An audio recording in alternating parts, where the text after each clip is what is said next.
आहे राष्ट्रवादी अजित पवार पक्षाच्या आमदारांनी आता शरद पवारांना साकडं घातलंय अशी सूत्रांची माहिती आहे।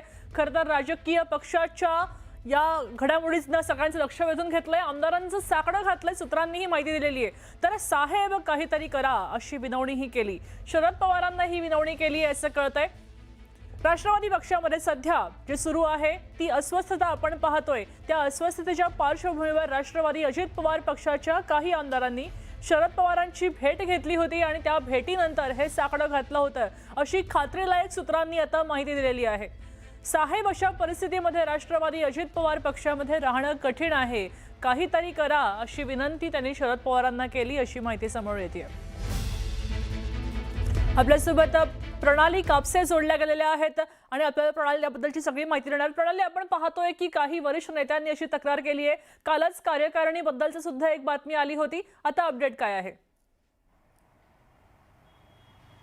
अशी माहिती मिळते आहे की काही आमदारांनी फोनवरनं संपर्क साधलेला आहे आणि काही जणांनी भेटण्याची विनंती केलेली आहे, काही जणांनी त्यांची अस्वस्थता वेगवेगळ्या माध्यमातून बोलून दाखवलेली आहे। परंतु अजित पवारांच्या राष्ट्रवादीच्या आमदारांमध्ये आता कमालीची अस्वस्थता निर्माण झाली आहे। गेल्या आठवड्याभरामध्ये आपण पाहतोय जे पत्र बाहेर आलं, त्या पत्रानंतर प्रदेशाध्यक्षपद, कार्याध्यक्षपद यांच्यावर जी प्रश्नचिन्ह निर्माण झाली, त्यातून पक्षामध्ये एकूणच जर आपण बघितलं तर पक्षाचे जे संघटनात्मक सदस्य होते त्यांच्यामध्ये सुद्धा आणि आमदारांमध्ये सुद्धा मोठ्या प्रमाणावर अस्वस्थता निर्माण झालेली आहे।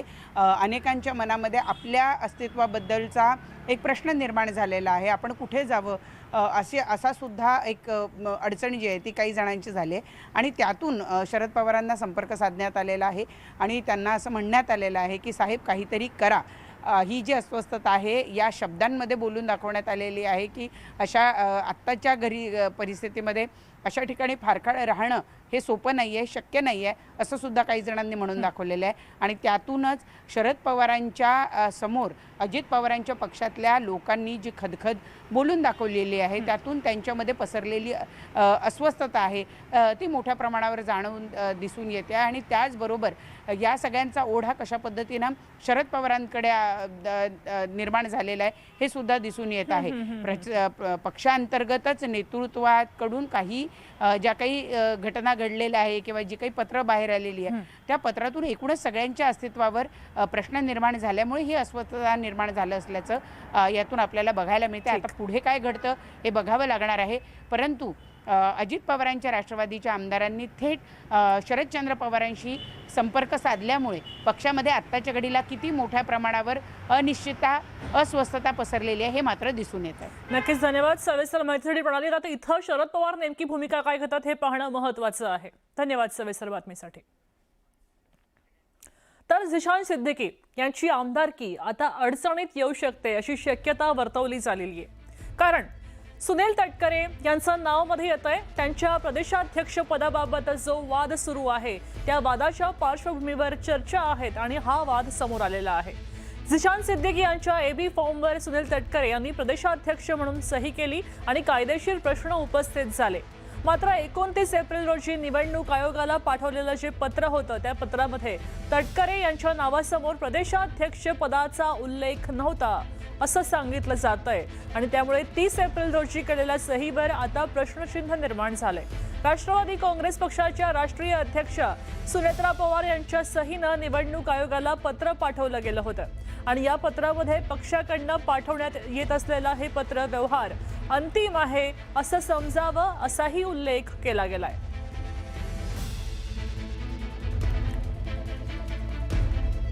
तर खासदार पार्थ पवारांनी मुख्यमंत्री फडणवीसांची वर्षा बंगल्यावर जाऊन भेट घेतली अशी माहिती मिळते। काल ही भेट झाली होती, भेटीचं कारण मात्र अजूनही समोर आलेलं नाही, भेटीचं कारण अजूनही गुलदस्त्यात आहे। सध्या राष्ट्रवादीमध्ये आपण पाहतोय की अंतर्गत कलह सुरू आहेत आणि या वादांच्या पार्श्वभूमीवर ही भेट महत्त्वाची मानली जाते। त्याचबरोबर यावेळी पार्थ पवार एकटेच भेटायला गेले अशी ही माहिती मिळते।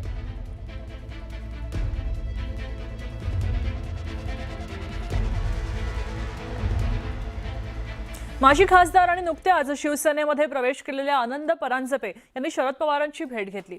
शिवसेनेमध्ये प्रवेश केल्यावर त्यांनी शरद पवारांची सिल्वर ओक निवासस्थानी भेट घेतली आणि ही सदिच्छा भेट आहे, यामध्ये राजकीय चर्चा झाली नाही असं परांजपेंनी सांगितलंय।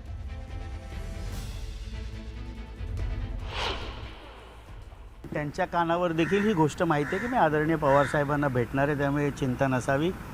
साहेबांची सदिच्छा भेट जवळजवळ 3 वर्षानंतर मी घेतली. अनेक आठवणींनी उजाळा साहेबांनी गप्पा मारताना दिला, त्यांचे आशीर्वाद घेतले, त्यांनी नवीन वाटचालीस शुभेच्छा देखील दिल्या आणि एक बरेच दिवसानंतर साहेबांशी गप्पा मारायचा योग आला, याचा मनामध्ये खूप आनंद आहे. देशभर सध्या नीट परीक्षा त्याचा वाद गाजतोय. आता याच वादाबाबत एक नवीन अपडेट आपल्या समोर आलेली आहे.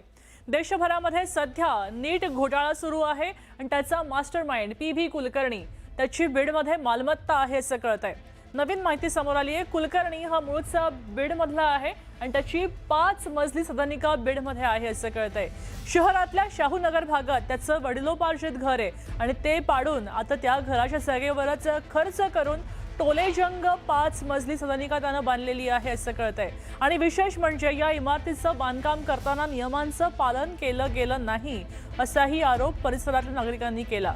तर शेजारी असलेल्या महालक्ष्मी मंदिराच्या जागेवर सुद्धा अतिक्रमणाचा आरोप केला जातोय. नीट घोटाळ्यामध्ये काळा पैसा पांढरा करण्यासाठी अशा पद्धतीनं बांधकाम क्षेत्रामध्ये गुंतवून त्याद्वारे अधिक पैसा कमवायचा उद्योग कुलकर्णीनं सुरू केला असाही आरोप होतोय.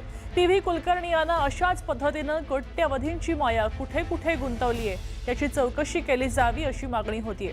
आणि याबाबतचा आढावा घेतलाय आमचे प्रतिनिधी सुरेश जाधव यांनी. पाहूया.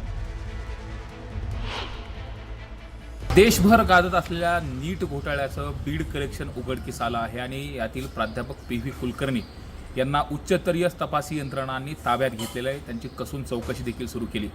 तर याच PV कुलकर्णी याचा बीड शहरामध्ये टोलेजंग सदनिका उभारण्याचं सुरू आहे. आपण पाहतोय या ठिकाणी ही त्याची मूळ जागा आहे आणि याच ठिकाणी ही सदनिका उभारली जाते. विशेषतः ही सदनिका उभारत असताना जी नगरपालिकेच्या परवानग्या आहेत त्या संदर्भात देखील परवानग्या घेतल्या गेल्यात का हे देखील पाहणं महत्त्वाचं आहे. विशेषतः शेजारी असलेलं जे काही ओपन पेसवरती इथं महालक्ष्मीचं मंदिर आहे, मात्र जो ओपन पेस आहे तो देखील रेकॉर्डवरती कमी दिसत असल्याचं देखील सांगितलं जातं. आणि विशेषतः या ज्या ठिकाणी ही सदनिका बांधायला चालू हा रस्ता आहे, रस्त्यावरती देखील समोर अशा पद्धतीनं बांधकाम करत असताना जे नियम आहेत आणि नगरपालिकेचे नियम आहेत ते देखील पाळले गेलेले आहेत. दुसरीकडे नीट परीक्षेच्या घोटाळ्याच्या माध्यमातून जी कोट्यवधी रुपयाची माया कमवली त्याच्या माध्यमातून अशाच पद्धतीने PV कुलकर्णी यांचे कुठं बांधकाम सुरू आहे. त्याचबरोबर ही माया गुंतवून परत डबल पैसा कमवण्याचा जो काही प्रयत्न केला जातो तो कशा पद्धतीने सुरू आहे हे देखील आता तपासी यंत्रणामधून उघड होणार आहे. मात्र सध्या तरी बीड शहरामध्ये ही जवळपास 5 मजली सदनिका आणि त्याचा प्लॅन देखील समोर आलेला आहे आणि जवळपास 32 याच्यामध्ये